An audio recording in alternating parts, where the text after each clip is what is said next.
네, 이어서 모닝 스탠바이 들어가 보도록 하겠습니다. 오늘 또 시장에서 어떤 것들을 봐야 될지 윤여민 이사와 함께 포인트들 짚어보시죠. 이사님 어서 오십시오. 네, 안녕하십니까. 네, 자 뉴욕 증시가 약보합으로 끝났지만 소비자 물가 지수도 나왔고 또 여기에 더해서 발언들도 여러 가지가 나온 상태입니다. 네. 금요일장 개장 전 봐야 될 체크 포인트들은 어떤 게 있을까요? 네, 일단은 말씀하셨던 것처럼 이제 CPI 물가 지표가 나왔습니다만 네. 뭐 일단 이 헤드라인과 약간 코어 CPI 약간 좀 엇갈리는 모습. 하지만 저는 전혀 걱정하지 않는다라고 좀 말씀을 드려야 될 것 같고. 아, 그렇습니까? 네, 지난주 고용 지표에 의해서 저는 뭐 물가 지표까지 어쨌든 저는 긍정적으로 좀 지수들이 반응한다라고 생각을 하고 있고, 특히 이제 어제 그저께죠. 이제 3대 지표가 모두 신고가를 좀 쓴 상황에서 약간 좀 쉬어가는 흐름이 나왔습니다만 여전히 저는 3대 지수는 신고가를 좀 계속 갱신하고 있는 중이기 때문에 네. 오히려 약간의 좀 이제 쉬어가는 포인트를 제공했다라는 생각뿐이지 제가 볼 때는 뭐 좀 고용 쪽에 좀 더 많이 포커스가 맞춰진 상황에서 물가가 좀 올라온 상황이기 때문에 네. 저는 미국의 증시는 그렇게 그닥 이제 뭐 걱정할 필요는 없지 않나라는 생각을 하고 있고 다만 여기에 더해서 뭐 이제 대선이라든지 뭐 허리케인 같은 좀 약간의 좀 증시 이외의 변수들이 좀 많은 상황이기 때문에 이런 부분들 어떻게 좀 잘 이제 소화하는지가 좀 중요하지 않을까라는 좀 생각은 하고 있고 네. 그리고 이제 중국 증시에 관련돼서 지금 이제 어쨌든 계속 얘기가 나오고 있는데 일단 중국 3차 경기 부양책이 지금 나온다라는 얘기가 좀 있고요. 이게 뭐 한 380조 정도. 뭐 여기는 뭐 조 단위가 뭐 계속 나오는 상황이기 때문에 규모가 커요. 네, 그래서 이런 부분을 통해서 얼만큼 흔히 말해서 이제 경기를 부양하려고 하는 의지를 좀 보이는지에 대한 부분들이 중요하지 않을까 생각합니다. 사실 미국 증시 상당히 좋은 상황에서 중국 증시까지 부양을 하게 된다고 하면 확실히 수급에 대한 쏠림 현상이 좀 많이 일어날 것으로 보이고 있기 때문에 요즘은 좀 글로벌 증시에 대한 체크가 좀 상당히 필요하지 않나라고 좀 생각을 하고 있고 여기에 대해서 저는 이제 사실 오늘 좀 상당히 중요합니다. 우리나라 이제 이 금리 관련된 부분들 발표하죠. 이게 이제 만약에 인하가 된다고 하면 3년 2개월 만에 통화 정책이 좀 변화되는 상황이기 때문에 일단은 미국이 50bp를 이미 내렸기 때문에 우리나라도 어떻게 보면 내려야 되는 상황이 아닐까라는 생각은 하고 있고 뭐 인하 가능성이 한 60%라고 하니까 일단 이 부분에 좀 상당히 주목할 필요가 있지 않나라고 생각을 합니다. 인하하는지. 네. 그리고 이제 개별적인 모멘텀으로 보게 되면 이제 로보택시 관련된 그렇죠. 테슬라 로보택시가 사실 지난주부터 계속 얘기가 나왔고 이 일론 머스크가 자꾸 이렇게 선거 유세장에 나가서 그렇죠. 그 한 후보를 격렬하게 지지하더라고요. 그래서 대놓고 하더라고요. 네, 그래서 이런 부분들까지 같이 좀 모멘텀이 작용할까라는 생각을 좀 하는데 AI라든지 뭐 전기차 자율주행 관련돼서 어떤 이정표가 나오지 않을까. 그래요? 그래서 뭐 주가에 관련돼서는 뭐 실망 매물이 나올 수도 있겠습니다만 어떻게 보면 이정표가 나오면서 어떻게 보면 가야 할 길에 대한 어떤 디렉션을 주지 않을까라는 좀 생각을 하면서 뭐 주가의 흐름보다는 어떤 기술의 진보, 방향성에 대한 부분이 분명히 체크할 포인트가 아닐까 생각하고 있습니다. 네. 자, 오늘 이 약보합과 관련해서 좀 숨고르기 정도로 얘기를 좀 해 주시면서 중국의 3차 부양책과 그리고 오늘 있을 국내 기준금리 결정사항 인하를 할지 말지가 포인트입니다. 거기에 로보택시 발표 이후에 앞으로에 대한 자율주행 방향성을 보는 게 체크 포인트다라고 얘기해 주셨습니다. 자, 그러면 오늘도 모닝 관심주 들어가 보도록 하겠는데 첫 번째 키워드 어디에서 보셨습니까? 네, 일단은 저는 제약바이오 섹터 여기서 상당히 좀 많이 말씀을 드렸기 때문에 그렇습니다. 네, 어제 그 거의 장 마감쯤에 갑자기 리가켄 바이오가 급등을 하면서 50주 신고가 지금 흐름이 나왔는데 이제는 이 기술 수출 관련된 부분에서 봤을 때 이 후보 물질만 파는 것이 아니라 이 플랫폼까지 어떻게 보면 약간 패키지로 파는 그래서 물질도 팔고 패키지도 팔고 패키지를 팔면 그 안에서 또 그 패키지를 이용한 물질을 또 팔 수 있기 때문에 뭔가 양상이 달라진 것 같아요. 네, 그래서 그러한 측면에서 금액도 상당히 좀 커가는. 그래서 제가 볼 때는 뭐 예전에는 로열티를 얼마 받네, 뭐 500억, 600억 마일드스톤 이랬는데 어제 보니까 거의 이제 조 단위가 나오더라고요. 이게 플랫폼까지 같이 팔았을 때. 네, 그래서 이런 ADC 플랫폼 물질과 함께 플랫폼 기술을 이전하는 패키지 계약을 맺었다는데 상당히 이의가 있지 않을까 생각을 하고 있고 그래서 어제 나온 공시는 2건입니다. 한 건이 아니라 2건이라고 좀 보시면 될 것 같고 그런 측면에서 주가가 화답을 했다라고 좀 말씀드릴 수 있을 것 같은데 지금 뭐 리가켄 바이오 같은 경우는 사실은 뭐 7월 정도부터 사실 좀 약간 부진한 모습 하지만 꾸준히 우상향에 대한 모습을 보였고요. 지금 뭐 어제 같은 경우 좀 시세가 좀 폭발을 하면서 제가 볼 때는 알테오젠에 이어서 지금 이제 리가켄 바이오마저도 지금 신고가 흐름이 나온다라는 측면에서 봤을 때 네.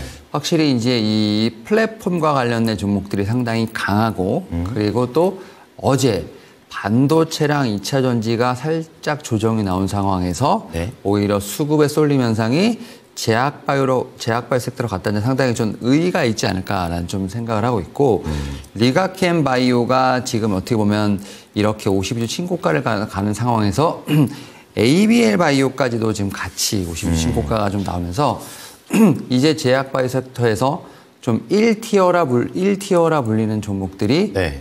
이제 시세가 조금씩 분출되기 시작했다라고 좀 말씀을 드릴 수 있을 것 같고 하지만 여전히 10개 중에 한 5개, 6개는 네. 아직 출발도 안 했습니다. 기회가 그래서 제약바이오 있군요. 섹터가 좀 매력이 있는 게 시세 출발한 종목들에 대해서 사실 언급드렸습니다만 어떻게 보면은 빠르게 움직였던 게 아니거든요. 예. 그러니까 충분한 시간을 주면서 시세를 냈고 그런 과정에서도 다음 시세를 낼 종목들 같은 경우가 지금 대기하고 있는 상황이기 때문에 그 순환매를 어떻게 보면 시간적 여유를 갖고 잘 탈 수 있다. 약간 접근할 수 있는 쉬움이 있다라는 네, 거죠. 그런 측면에서 오히려 리가켄 바이오의 어제 이런 그 급등을 보면서 따라가기보다는 이제 시세가 나오는 종목들에 대한 어떤 접근보다는 아직도 밑에 있는 종목들이 많은 상황이기 때문에 네. 뭐 제2의 리가켄 바이오, 뭐 제2의 ABL 바이오를 좀 찾는 것이 중요하지 않을까라는 생각을 하고 있고 아무튼 어제 좀 뉴스를 보면서 공시를 보면서 아 이제는 개수 수출에 관련돼서도 약간 형태가 많이 바뀌고 있구나. 그러게요. 라는 그런 부분을 좀 체크해볼 필요가 있지 않을까 생각하고 있습니다. 네. 자, 제약바이오를 많이 말씀을 해주고 계시는데요. 이제는 그래도 아직 못 올라간 종목에 포인트를 맞추자라고 얘기를 해 주셨습니다. 자, 그렇다면 이사님이 보고 계시는 아직 못 올라간 종목 어떤 게 있을까요? 네. 사실 제가 이제 어제 이 방 준비하면서 제약바이오 섹터 종목들을 상당히 좀 많이 얘기했던 것 같은데. 아, 그러셨군요. 한올바이오 파마도 이제 어제 50 신고가가 나오면서 네. 제가 좀 말씀드렸던 종목들이 그래도 좀 들으셨다면 좀 좋은 수익이 나오지 않았을까 생각하고 기대됩니다, 있고. 오늘도. 오늘은 이제 지아 이노베이션. 그러니까 같은 플랫폼 회사 중에서 순환매가 돌 수 있는 그래서 이제 아까 말씀드렸던 뭐 지금 이제 리가켄 바이오, ABL 바이오 같은 플랫폼 회사 중에서 네. 특히 특히 지아 이노베이션 같은 경우도 5대 플랫폼의 한 종목이라고 보게 된다고 하면 여전히 지금 박스권에 좀 눌려 있는 상황이기 때문에 충분히 따라갈 수 있지 않나라는 생각을 하고 있고 네. 이 회사가 지금 머크와 함께 지금 면역 항암제 개발을 지금 하고 있는 상황. 물론 이제 뉴스 자체는 뭐 지금 최신 뉴스는 아닙니다만 계속해서 면역 항암제 후보물질을 지금 개발하고 있다라고 볼 수 있을 것 같고 네. 제가 볼 땐 이것도 기술 수출 관련된 부분에서 뭐 올해 당장은 아니지만 내년까지 봤을 때도 좀 어떻게 보면 기대될 수 있는 부분이 있는 상황이기 때문에 그렇군요. 제가 볼 때는 지금 따라갈 수 있는 종목들이 상당히 많이 있고 그 가운데서 하나가 저는 지아 이노베이션이 아닐까 생각합니다. 특히 이제 어제 한 8%대 지금 상승이 있었습니다만 차트를 좀 길게 놓고 보게 된다고 하면 여전히 제가 볼 때는 박스권이네요. 전고점 대비해서도 네, 좀 많이 눌려 있고 박스권이기 때문에 예. 충분히 리가켄 바이오를 따라갈 수 있는 그런 종목이 되지 않을까라는 좀 말씀을 드리면서 아무래도 하반기에는 계속해서 제약바이오 섹터에 관심이 필요하지 않을까 생각하고 있습니다. 네, 계속해서 강조해 주시는 섹터가 되겠는데요.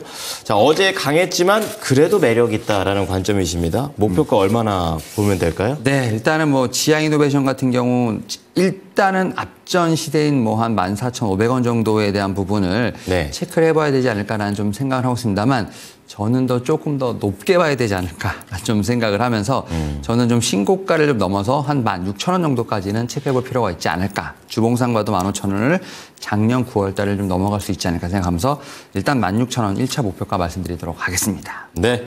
자, 우선은 단기적으로 봤을 때는 16,000원까지 본단 말이야? 그렇습니다. 지금 계속해서 플랫폼 회사 내에서 순환매를 노리자라는 그런 관점으로 접근을 해 주셨고요. 자, 두 번째 키워드 넘어가 보겠습니다. 어느 쪽입니까? 네, 일단은 조선 쪽을 좀 갖고 왔는데 네. 조선 쪽이 사실은 약간의 좀 엇갈림이 있습니다. 맞아요. 약간 그러니까 요즘 분위기가 살짝 바뀌어가고 있더라고요. 조선 3사와 그다음에 그 밑에 있는 부품사 간의 약간의 엇갈림이 좀 있는데 결국 그거는 키워드가 중국이라서 그렇습니다. 그렇군요. 지금 조선 같은 경우는 글로벌 조선 경기가 10년 만에 호황이다라는 것은 그 누구도 부인하지 않습니다. 맞아요. 예. 특히 코로나19 팬데믹을 좀 지나면서 컨테이너 선사들의 수익이 뭐 증가했고 또 지금 IMO 국제회사기구에서 탈탄소 규제가 있고 또 러시아 우크라이나 어떤 전쟁 뭐 이런 이스라엘 하마스 전쟁에서 교역에 관련된 부분들 계속 이슈가 좀 터지다 보니까 관련돼서 지금 이제 발주량이 상당히 늘어나고 있는 상황인데 네. 안타깝게도 중국이 물량으로 밀어붙이고 있는 상황이라고 볼 수 있을 것 같고 지난해 중국의 지금 조선업 종합 경쟁력이 1위였습니다. 네. 그러니까 중국이 지금 1위였다라고 말씀드릴 수 있을 것 같고 중국은 참 그런 게 중국은 정부가 밀어붙입니다. 그러니까 뭐 해양 굴기 네, 이러면서 네. 그냥 정부가 주도를 해버리니까. 모든 영역에서 굴기가 나오네요. 네, 그러니까 예. 우리나라 같은 경우는 조선사가 어떻게 보면 기업들이 자율적으로 움직이게 된다고 그렇죠. 하면 네. 중국은 그냥 뒤에 정부가 있다라고 보시면 됩니다. 그래서 이번에 또 최근에 얘기가 나온 것 중에 하나가 좀 여러 가지가 있습니다만 중국 그룹 중에 중국 선박그룹, 중국 선박중공업그룹이라는 1, 2위 회사를 합병을 하겠다는 얘기가 좀 나오고 있는데 아, 그래요? 이 회사가 합병이 되면 신규 조선소 자산 기준이 우리나라 돈으로 약 한 76조 정도 된다고 합니다. 어느 정도나 되는 거예요? 지금 크기가? 우리나라 국내 최대 조선사인 HD 네. 현대중공업이 17조니까 네. 4배입니다. 4배. 엄청나네요. 네. 그러다 보니까 지금 이제 선박 수주량 같은 경우도 중국이 상당히 많이 가져가. 작년에 1위였고요. 지금도 지금 67% 정도로 지금 1위를 하고 있습니다. 올해도. 네. 우리나라가 20%, 일본이 4%.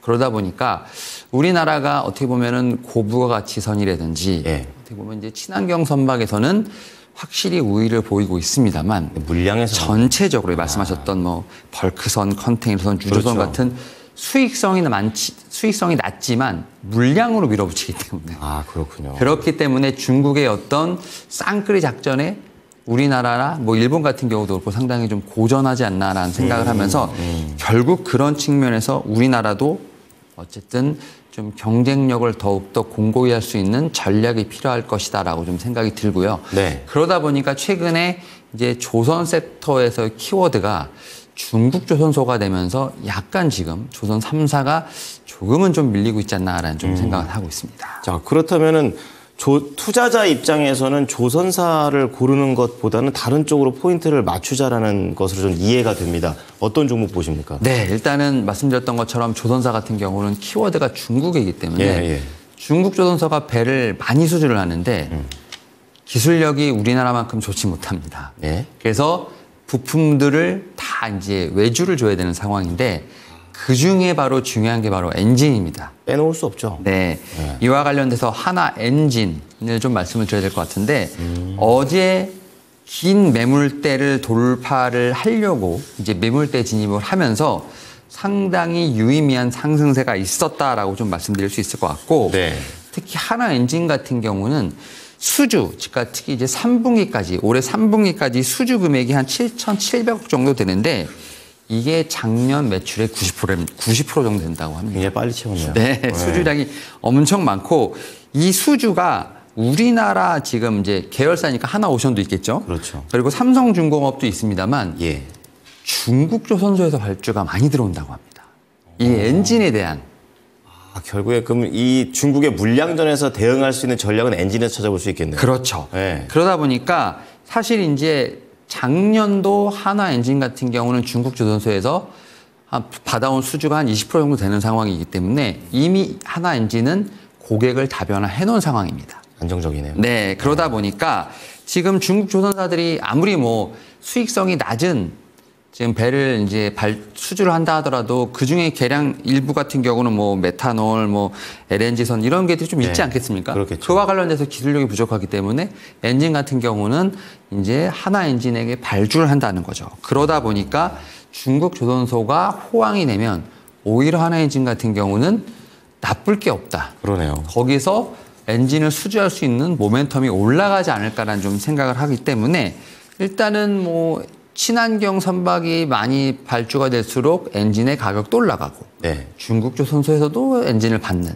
그러니까 약간 어떻게 보면 양쪽에 이득을 취할 수 있는 상황이기 때문에 지금의 키워드는 중국 그리고 중국 조선소에서 발주한 엔진을 수주해가는 우리나라의 엔진사들에 대한 어떻게 보면은 수혜 이런 측면에서 봤을 때 조선 3사보다는 그 밑에 있는 부품사를 봐야 되지 않을까라는 생각을 하고 있고 그런 측면에서 어제 하나 엔진 같은 경우에 상승세가 저는 상당히 좀 뜻깊지 않았나라는 좀 생각을 하고 있습니다. 네, 굉장히 똑똑한 전략이다. 이런 생각이 드는데요. 자, 어쨌든 지금 단기적으로 상당히 빠르게 올라가고 있는 한화 엔진입니다. 목표가 얼마나 보십니까? 일단은 한화 엔진 같은 경우가 네. 지금 약간 W자 바닥을 만들면서 좀 반등을 하고 있고 사실은 지금 전 고점이 한 17,160원, 지금 7월 24일 날 세운 고점이 있는데 네. 일단 이 부분을 넘어가는지가 먼저 1차적으로 체크가 돼야 되지 않을까라는 좀 생각은 하고 있습니다. 뭐 그런 측면에서 봤을 때 저는 1차 목표가를 한 17,000원 정도로 생각을 하고 있고요. 네. 요게 지금 넘어가게 된다고 하면 저도 한화 엔진 같은 경우는 좀 시세가 열리는 그래서 이제 어떻게 보면 위에 매물대가 없는 상황이기 때문에 그 다음부터는 거의 뭐 올라가는 대로 지금 신고가 흐름이기 때문에 일단은 1차적으로 17,000원에 대한 부분을 터치하는지가 좀 상당히 중요하지 않을까 생각하고 있습니다. 네, 지금 11,110원인데요. 17,000원의 목표가 1차적으로 주셨습니다. 자, 마지막으로 이사님의 관심주 들어보겠습니다. 네, 이 종목 한번 말씀드렸었는데 IMBDX라는 종목 기억나시죠? 의료검사 장비. 네, 이 회사가 최근에 이제 탐방을 다녀오신 분과 좀 미팅을 했었는데 네네. 수요가 너무나 많답니다. 그래서 회사 자체적으로. 네, 일단은 이 혈액 기반으로 암 조기 진단 검사라는 캔서 파인드라고 이제 말씀드렸고 네. 혈액 한 방울 정도라고 합니다. 10ml로 지금 8개 암을 지금 검사를 하는데 일단 100만 원 정도였습니다. 초기 비용이. 근데 이게 70만 원으로 좀 할인이 30% 정도 됐는데 네. 지금 대형 병원부터 시작을 해서 지금 동네 병원까지 지금 수요가 엄청나답니다. 예전에 그런 암과 관련해서 검사를 할 때 그런 불편함을 아주 극도로 줄이는. 네, 그렇죠. 뭐 PT하고 뭐 어떻게 보면 여러 가지 뭐 이제 CT부터 시작 여러 검사를 하는 게 아니라 더 나와요, 그거 다. 이거 하나로 그냥 끝난다는 거죠. 그러다 보니까 거기다 가격도 할인된 상황이다 보니까 정말 많은 수요가 있고요. 여기에 더해서 지금 8종을 말씀드렸습니다만 연말부터는 12종까지 암을 채취할 수 있는 그런 제가 볼 때는 종류가 확대된다고 합니다. 기술력도 늘었네요. 네. 예. 그래서 데이터 인력을 엄청 지금 충원하고 있다고 합니다. 그러니까 수요가 너무 많은 상황이다 보니까 인력을 지금 뽑아서 어쨌든 계속 검진을 해서 어쨌든 데이터를 보완해 줘야 되는 상황 아닙니까? 내부 인력도 충원 중이다라고 좀 말씀을 드릴 수 있을 것 같고 여기에 더해서 한국에만 수요가 많은 것이 아니라 최근에 이 회사가 좀 이제 확장을 하기 위한 노력을 하고 있고 글로벌로요? 네, 그 중에 하나가 바로 이제 중동 지역이라고 좀 말씀드릴 수 있을 것 같습니다. 지금 중동 지역에서도 이 캔서 파인더에 대한 관심이 상당히 많다라고 좀 얘기가 좀 나오고 있고 그런 측면에서 제가 볼 때는 중동 지역 쪽으로도 제가 볼 때는 IR을 좀 하면서 어떻게 보면은 이 수출에 대한 부분들, 사업 확장에 대한 부분까지 지금 염두할 수 있는 그러한 좀 포인트가 있지 않을까 생각을 하면서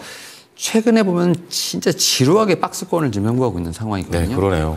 그런 상황에서 지금 3분기 실적, 그다음에 이제 하반기로 좀 넘어가야 된다고 하면 이런 제가 말씀드렸던 이 엄청난 수요에 대한 부분들이 그래도 좀 숫자로 조금씩은 나오지 않을까. 결국 이 수주와 관련된 부분들, 숫자와 관련된 부분들이 좀 더 강하게 인식되지 않을까라는 좀 생각을 하면서 다시 한번 이 IMBDX에 대한 종목 한번 말씀을 드릴 수 있을 것 같고 이 종목 같은 경우도 어제 좀 의미 있는 지금 반등이 있었습니다. 지금 어제 한 8% 정도 지금 이제 11% 정도 지금 반등이 나왔던 상황이지만 여전히 박스권을 못 뚫고 있는 상황이기 때문에 제가 볼 때는 충분히 어제 반등이 좀 다시 한번 추세 상승을 좀 돌리는 신호탄이 되지 않나 좀 생각을 하면서 충분히 지켜볼 수 있는 종목이 아닐까 생각하고 있습니다. 네, 자 오늘 윤여민 이사의 3가지 종목 다시 한번 정리해 드리도록 하겠습니다. 자, 첫 번째 키워드는 제약바이오 기술 수출과 관련해서 이제는 플랫폼까지 같이 이렇게 수출할 수 있는 그런 분위기를 꼭 한번 체크를 해보시고요. GI 이노베이션입니다. 플랫폼 회사들의 순환매를 노리자라는 전략으로 목표가 16,000원 제시하셨고요. 두 번째는 조선입니다. 요즘 조선사와 부품사의 분위기가 엇갈리는데 부품사 쪽에 조금 더 손을 들어주시고 풍족한 이런 수주 속에서 이 업황 속에서 겹볼 전략으로 들어갑니다. 17,000원이 가장 중요한 가격대니까요. 이거 돌파하는지 함께 체크하시면서 하나 엔진 함께 보시고요. 이제 마지막으로 다시 한번 강조해드립니다. 의료 검사 장비 쪽과 관련해서 IMBDX입니다. 이 암을 상대적으로 쉽고 효과적으로 찾아낼 수 있는 그런 기술력을 갖고 있는 회사가 되겠습니다. 자, 해외 확장과 관련된 계획까지 얘기를 해주시면서 목표가 참고를 잘 해보셨으면 좋겠습니다. 네, 이사님 오늘 내용도 잘 참고하겠습니다. 감사합니다. 네, 감사합니다. 네, 모닝쇼 저희가 준비한 소식은 여기까지입니다. 지금까지 투자 판단에 도움이 될 수 있는 정보를 제공해드렸습니다. 하지만 특정 종목의 상승과 하락을 보장하지는 않으니까요. 참고해 주시기 바랍니다. 오늘도 성공 투자하십시오. 고맙습니다.